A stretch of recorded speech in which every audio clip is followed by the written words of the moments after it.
अस्सलाम वालेकुम बच्चों। आज का हमारी क्लास है 5th। सब्जेक्ट हमारा है मैथ। यूनिट हमारा 6 है, यूनिटरी मेथड। और इसकी आज हम एक्सरसाइज करेंगे 6.1। ठीक है, तो यूनिटरी सबसे पहले यूनिटरी मीन्स क्या होता है। तो यूनिटरी मीन्स ऑफ वन, इसका मतलब है कि एक। यूनिटरी का मतलब होता है एक, वन। इन यूनिटरी मेथड में the cost of several object, बहुत सारी चीज़ों की जो कॉस्ट होती है, जो कीमत होती है, इस गिवन दी गई होती है। And then finding the cost of one object, फिर हम क्या करते हैं, कॉस्ट मालूम करते हैं एक ऑब्जेक्ट की। We can calculate the cost of many object. ठीक है, और फिर हम क्या कर सकते हैं, वी कैन कैलकुलेट, हम कैलकुलेट कर सकते हैं the cost of many objects, बहुत सारी चीज़ों की। यानी अगर हमें ज़्यादा चीज़ों की कीमत दी गई है, ठीक है, वैल्यूज़ दी गई हैं, कॉस्ट दी गई है, तो हम क्या करेंगे, पहले 1 यूनिट की वैल्यू निकालेंगे। 1 यूनिट की जब निकल आएगी वैल्यू, तो हम इससे मज़ीद यूनिट्स की वैल्यूज़ को फाउंड कर सकते हैं। ठीक है, फाइंड कर सकते हैं। तो सबसे पहले हम देखते हैं कि किस तरह से करना है। हमारी एक्सरसाइज 6.1 का क्वेश्चन है कि कॉस्ट ऑफ वन बुक, अगर कॉस्ट जो है, कीमत जो है वन बुक की इज़ 20 रुपीज़ है, तो what is the cost of 10 such books, तो ऐसी 10 किताबों की कीमत क्या होगी। देखिए बच्चों, यहाँ उसने 1 बुक की प्राइस दी हुई है, ठीक है, और वो कहता है 10 की फाइंड करें। ये तो बहुत इजी है कि 1 की उसने पहले ही दे दी है, हमने 10 की फाइंड करनी है। तो हम क्या करेंगे, हम लिखेंगे कॉस्ट ऑफ 1 बुक। ये अपने पास से नहीं लिखने की ज़रूरत, यही वाला लिख लेंगे, कॉस्ट ऑफ 1 बुक RS कितनी है, 20 रुपीज़। अब यहाँ 20 रुपीज़ लिख देंगे। अब वो कहते हैं कॉस्ट ऑफ 10 बुक्स, क्योंकि 1 की तो हमें पता ही है। अगर हम में 1 की ना पता होती तो हम पहले 1 बुक की जो वैल्यू थी या कॉस्ट थी वो फाइंड करते हैं। अब हमें 1 बुक की दी हुई है, इसलिए हम 20 रुपीज़ लिख देंगे। अब वो कहते हैं कॉस्ट ऑफ 10 बुक्स, तो 10 बुक्स की फाइंड करने के लिए हम क्या करेंगे, ये 20 रुपीज़, क्योंकि एक बुक की वैल्यू है, ठीक है, और हमने मल्टीप्लाई कर देना है इसको 10 के साथ। तो ये हमें पता चल जाएगा कि कितनी 10 बुक्स की प्राइस क्या होगी, ठीक है, कॉस्ट क्या होगी। तो 10 का टेबल आप 20 तक पढ़ लें, या 20 का टेबल, 20 10s आर, अगर आपको टेबल आता है तो आप कर देंगे 200। 20 का टेबल 10 तक आप पढ़ेंगे तो 200 आंसर आ जाएगा। तो आपकी 10 कॉस्ट ऑफ 10 बुक्स इज़ 200। ठीक है, अगर हमें एक बुक की प्राइस दी गई हो, कॉस्ट दी गई हो, तो हम मल्टीप्लाई करते हैं ज़्यादा चीज़ों की, ठीक है, कीमत को फाइंड करने के लिए है। ठीक है, अब आपने ये याद रखना है कि अगर एक चीज़ की कीमत दी गई है तो हमने ज़्यादा चीज़ों की, ठीक है, ज़्यादा चीज़ों की कीमत मालूम करनी, तो हम सिंपली मल्टीप्लाई करेंगे तो हमारा आंसर आ जाएगा। तो ये आपका आंसर आ गया कि 10 बुक्स की जो प्राइस थी वो 200 है। ठीक है, अब वो कहता है कि अगर इफ़ आ कारपेट, ये सेम क्वेश्चन है, ठीक है, एक ही चीज़ की कीमत मालूम करनी है। नेक्स्ट फिर हम ज़्यादा की करेंगे। If a carpet is sold, अगर एक कारपेट को बेचा गया है फॉर 1550 पर स्क्वेयर मीटर, ठीक है, स्क्वेयर मीटर के हिसाब से वो कहता है एक कारपेट को बेचा गया है। नाउ, तो ठीक है, how much will it cost, तो कितनी कीमत होगी टू कवर आ रूम, अगर एक पूरे रूम को कवर करना है तो कितनी प्राइस होगी।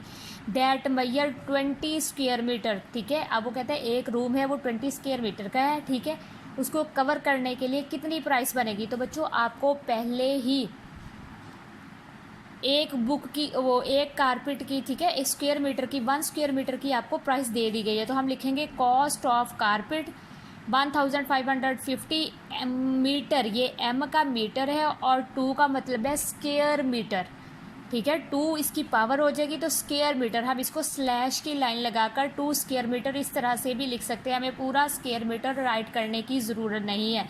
मीटर का हम एम राइट करेंगे और स्क्वेयर, क्योंकि ठीक है मुरब्बा होता है, तो इसके लिए हम पावर इसकी स्क्वेयर 2 इसकी पावर कर लेंगे। ठीक है, तो हम अब क्या करेंगे, ये हमने प्राइस लिख लिया 1 मीटर, ठीक है, 1 स्क्वेयर मीटर की। अब वो कहता है cost of carpet a room, एक रूम के कारपेट की कितनी प्राइस होगी। तो इसको भी देखें, एक चीज़ की हमें कीमत दी हुई है, वैल्यू दी हुई है, हमने इसको इसके साथ, ठीक है, इस प्राइस को इसके साथ मल्टीप्लाई करेंगे तो हमारी वैल्यू आ जाएगी। बच्चों ये देखिए, मैंने इसको मल्टीप्लाई किया है, 1550 को मल्टीप्लाई बाय 20, तो ये 31,000 रुपीज़ आ गए।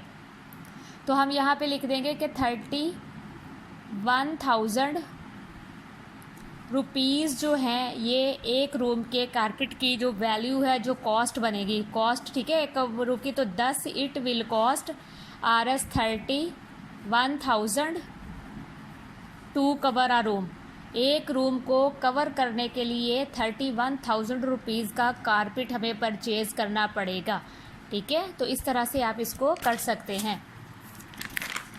अब ये देखिए बच्चों, अब आपके पास, आप गौर से देखिएगा, ये क्वेश्चन है, इफ़ 4 लीटर्स ऑफ पेंट, अगर 4 litre paint can cover 1120 square metre. वो कहता है 4 लीटर से हम जो है 1120 स्क्वायर मीटर को के रूम को कवर करते हैं, ठीक है, क्या एरिया कवर करते हैं। तो हाउ मैनी स्क्वायर मीटर, तो कितने square metre will 7 litre of paint cover. तो 7 लीटर अगर हमारे पास, ठीक है, पेंट हो तो वो कितना एरिया कवर करेगा। सबसे पहले तो उसने हमें दिया है 4 लीटर। 4 लीटर से उसने हमें 1120 स्क्वायर मीटर का एरिया उसने कवर किया है, ठीक है। तो हम लिखेंगे 4 litre cover the area. 4 litre कितना कवर कर रहा है एरिया, 1120 स्क्वायर मीटर। फिर स्लैश की साइन लगाएंगे और मीटर के ऊपर उसकी पावर 2 कर देंगे तो स्क्वायर मीटर हो जाएगा, ठीक है। अब वो कहता है 1 लीटर। अब सबसे पहले हमें 4 लीटर के हिसाब से उसने दिया है, पहले हम 1 लीटर को फाइंड करेंगे। तो 1 लीटर को फाइंड करने के लिए हम क्या करेंगे, 1 litre of paint cover the area. तो 1 लीटर को फाइंड करने के लिए हम राइट करेंगे 1120 ये वाला स्क्वायर मीटर डिवाइडेड बाय ये जो 4 है, इसके साथ हम इसको डिवाइड कर देंगे तो हमें 1 लीटर, ठीक है, हमें पता चल जाएगा कि 1 स्क्वायर मीटर को कितना कवर करेगा, 1, ठीक है, कितने एरिया को कवर करेगा 1 लीटर ऑफ पेंट, ठीक है। 1 लीटर पेंट कितना एरिया कवर करेगा हमें पता चल जाएगा। तो हम इसको डिवाइड करेंगे। अब ये देखिए बच्चों, यहाँ मैंने नीचे वर्किंग कर रही हूँ इसकी, तो हमने लिखा है, ठीक है, ये इसको डिवाइड करेंगे तो 4 का टेबल 2 तक पड़ेंगे, 4 2s are 8, माइनस करेंगे, ठीक है, ये दोनों 11 हो गए। 11 में से 8 आप माइनस कर दें, 11 में से 8 आप माइनस कर दें तो 3 आ जाएगा, ऊपर से ये 2 आ जाएगा, ठीक है। 4 8s are 32, ठीक है बच्चों। अब ये 0 बची तो ये ऊपर चली जाएगी, आपकी जो 0 रिमाइंडर बच जाए, क्योंकि ये नीचे अब किसके साथ हम इसको मल्टीप्लाई करेंगे, कोई चीज़ तो है नहीं, इसलिए हम इसको ऊपर क्वोशंट में राइट कर देंगे। तो 280 स्क्वायर मीटर का जो एरिया है वो ये कवर करेगा, ठीक है। 280 स्क्वायर मीटर का एरिया जो है वो इससे कवर किया जाएगा। तो हम यहाँ पे राइट कर देंगे कि 1 लीटर से हम 280 स्क्वायर मीटर का एरिया कवर करेंगे, ठीक है, 280 का एरिया। अब वो कहता है 7 लीटर। अब देखिए हमने 1 लीटर से पता चल गया है कि कितना एरिया कवर करेगा, ठीक है। 1 लीटर जो पेंट जो है, 1 लीटर पेंट जो है कवर द एरिया 280। तो 280 ये जो आपका आंसर आया है इसका, ठीक है, इसको डिवाइड करने से अब हम करेंगे 7 litre of paint cover the area. तो 7 लीटर के साथ 280 को, जो हमारा 1 लीटर से कवर हुआ है, 1 लीटर से हम 280 स्क्वायर मीटर को कवर कर सकते हैं। तो हम 280, ठीक है, इसको मल्टीप्लाई कर देंगे 7 के साथ, ठीक है। तो हम अभी इसको 7 के साथ मल्टीप्लाई करेंगे, 280 multiply by 7, 7 zeros are 0, 7 8s are 56, 5 carry, 7 2s are 14, 14 और 5 19। तो 1960 स्क्वायर मीटर जो है का एरिया हम कवर करेंगे, ठीक है, 1960 स्क्वायर मीटर। वो कहता है 10 7 लीटर ऑफ पेंट कवर करेगा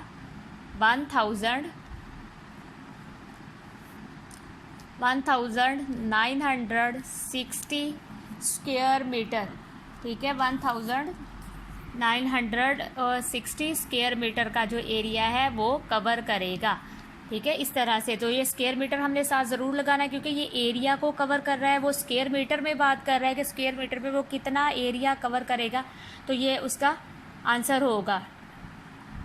बच्चों अब है क्वेश्चन नंबर 3, ठीक है, सेम एज कि पहले हम जिस तरह से हमने क्वेश्चन नंबर 2 किया है उसी तरह से क्वेश्चन नंबर 3 करेंगे। If pizza delivery person delivers तो ड्राइव्स, ठीक है, वो कहता है अगर पिज़्ज़ा डिलीवर करने वाला जो आदमी है वो ड्राइव करता है 276 किलोमीटर इन 3 डेज़, 3 दिन में वो 276 किलोमीटर का सफ़र करता है, ठीक है। हाउ मैनी किलोमीटर, कितने kilometre will the person drive, ठीक है, कितने किलोमीटर पर्सन ड्राइव करेगा इन 5 डेज़, कि 5 डेज़ में वो कितनी ड्राइव करेगा, ठीक है।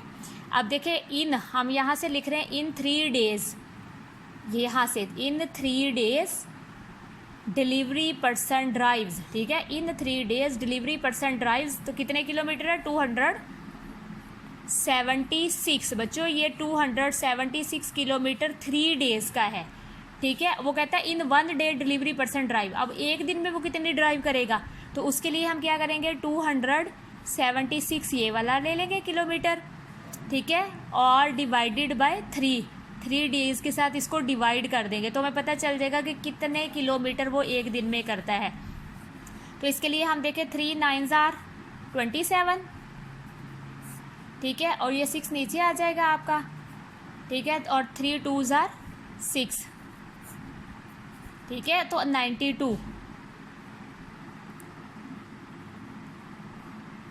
ये 92 किलोमीटर वो 1 डे में करेगा, ठीक है, 92 किलोमीटर जो है वो 1 डे में ड्राइव करेगा, ठीक है, 1 डे में, एक दिन में वो जितना सफ़र कर रहा है 92 किलोमीटर है, ठीक है।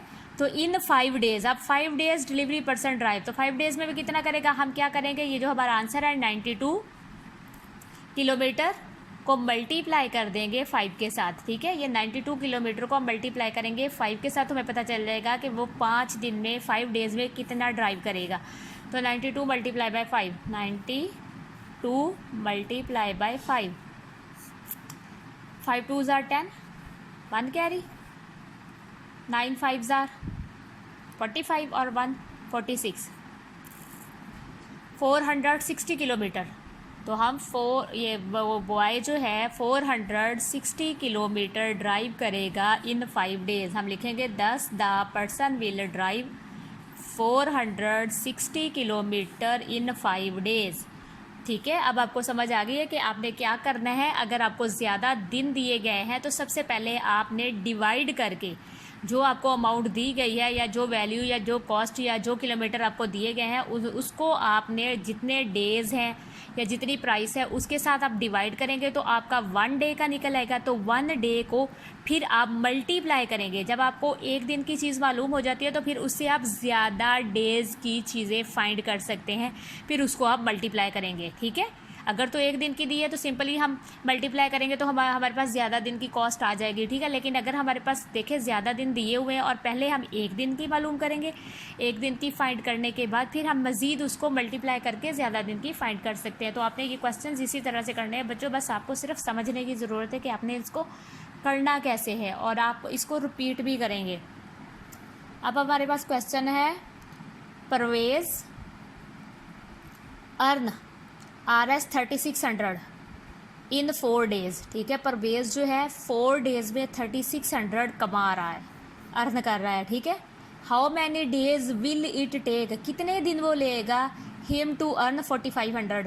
देखिए उसके पास 3600 है, वो 4 डेज़ में कर रहा है। अगर उसने 4500, ठीक है, फाइंड कर अर्न करने हैं, कमाने हैं, तो वो कितने दिन लगेंगे उसे। तो हमने अब डेज़ फाइंड करने हैं। क्या फाइंड करने हैं? डेज़। तो हम लिखेंगे RS 3600 अर्न। जब हम सोल्यूशन निकालेंगे तो RS 3600 अर्न इन कितने डेज़ में? 4 days is equal to 4 days. 4 days में वो 3600 फाइंड अर्न कर रहा है 4 डेज़ में। अब हम डेज़ फाइंड करने तो हमने यहाँ डेज़ राइट कर दिए हैं और हमारी वैल्यू जो है, कॉस्ट जो है, जो भी ठीक है वैल्यू, वो हमने राइट साइड पे कर दी है कि 3600 अर्न इन 4 डेज़। वो कहता है RS 1 अर्न, अगर वो कहता है 1 रुपीज़ उसने अर्न करना हो इन, तो कितने डेज़ लगेंगे। तो हम क्या करेंगे, हमारे पास यहाँ पर बच्चों ये देखें, पहले हमारा 4 इस साइड पे है तो हम 4 को ही ऊपर राइट करेंगे, ठीक है। 4 डेज़ को ऊपर राइट करेंगे और अर्न उसने कितना किया? 3600। इसको हम नीचे राइट करेंगे। अर्न उसने जितना किया 3600, क्योंकि हमारे लेफ्ट साइड पे था, उसको हमने इसके साथ डिवाइड करना है। अब देखिए ये डिवाइड नहीं हो रहा, हम क्या करेंगे, अब हम लिखेंगे RS 4500 अर्न इन 4500 वो कितने डेज़ में अर्न करेगा। तो उसके लिए हम क्या करेंगे, ये अगेन हम राइट कर लेंगे फ्रैक्शन 4/3600 मल्टीप्लाई बाय ये वाला 4500, ठीक है 4500 बच्चों 1 डे को निकालने की, ठीक है 1 डे में वो देखिए 4/36, तो 4 तो बहुत छोटा है 36 से, इसलिए हमने इसको again as it as write कर लिया और 4500 के साथ मल्टीप्लाई करेंगे। अब हम क्या करेंगे, इन दोनों को आपस में मल्टीप्लाई कर लेंगे, ठीक है 4 को 4500 के साथ मल्टीप्लाई कर देंगे। हम यहाँ पे लिखेंगे 4500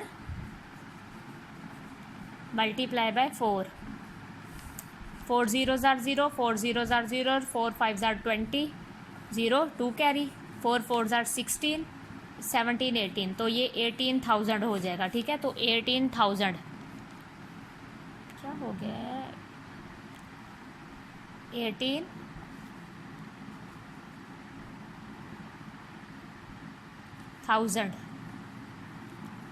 ठीक है डिवाइडेड बाय 3600, ये मैंने अगेन राइट किया 18,000 डिवाइडेड बाय 3600। तो अब हम क्या करेंगे बच्चों, ये 2 ज़ीरो जो है इन 2 ज़ीरोज़ के साथ कट कर देंगे। अब हमारे पास जो आंसर वो जो रिमाइंडर बचा है रिमाइंडर अमाउंट है वो 180 डिवाइडेड बाय 36। अब इसको हम 36 के साथ डिवाइड कर देंगे, ठीक है 180 को डिवाइड कर देंगे हम 36 के साथ। तो हम देखते हैं कितना आंसर आता है। तो 180 हम यहाँ राइट करेंगे डिवाइडेड बाय 36। अब हम 36 का टेबल पढ़ेंगे, ठीक है 36 का टेबल जो है बच्चों हम यहाँ रख के पढ़ते हैं कि कितने तक पढ़ेंगे कि 180 आ जाए, तकरीबन 5 पे करके देखते हैं शायद पूरा आ जाए। 5 6 30, 0 लगे 3 कैरी, 5 3 15, 16 17 18, तो पूरा हो गया 180, ठीक है 36 का टेबल हमने 5 तक पढ़ा तो 180 आ गया, ठीक है। तो हमारे पास जो क्वेश्चन आएगा वो हमारा आंसर होगा, ये हमारे डेज़ होंगे कि हमने इसको डिवाइड किया है, तो वो कहता है कि हमारे पास 5 डेज़ आ जाएंगे इज इक्वल टू 5 डेज़। तो हम यहाँ पे लिखेंगे 10 it will take 5 days to earn 4500, तो 4500 वो 5 डेज़ में अर्न करेगा, ठीक है बच्चों। इस तरह से आपने करना है, आपको पता होना चाहिए कि आप क्या कर रहे हैं। आपने पहले 1 चीज़ की वैल्यू ही फाइंड करनी है। जब आप 1 चीज़ की वैल्यू फाइंड कर लेते हैं तो देन आप मोर, ठीक है मल्टीप्लाई करके आप ज़्यादा चीज़ों की वैल्यूज़ को फाइंड कर सकते हैं, ठीक है कैलकुलेट कर सकते हैं आप ज़्यादा चीज़ की वैल्यूज़ को। तो सबसे पहले आपको 1 ऑब्जेक्ट की चीज़ की कीमत मालूम होनी चाहिए, ठीक है। अगर आपको 1 ठीक है ऑब्जेक्ट की वैल्यू मालूम नहीं है, कॉस्ट मालूम नहीं है, तो आप किसी सूरत भी जो है वो नेक्स्ट वैल्यू को फाइंड नहीं कर सकते। तो अगर आपको मेरी ये वीडियो अच्छी लगे तो ज़रूर लाइक करें, सब्सक्राइब करें और आगे शेयर करें। अपना बहुत सारा ख्याल रखिएगा। अल्लाह हाफिज़।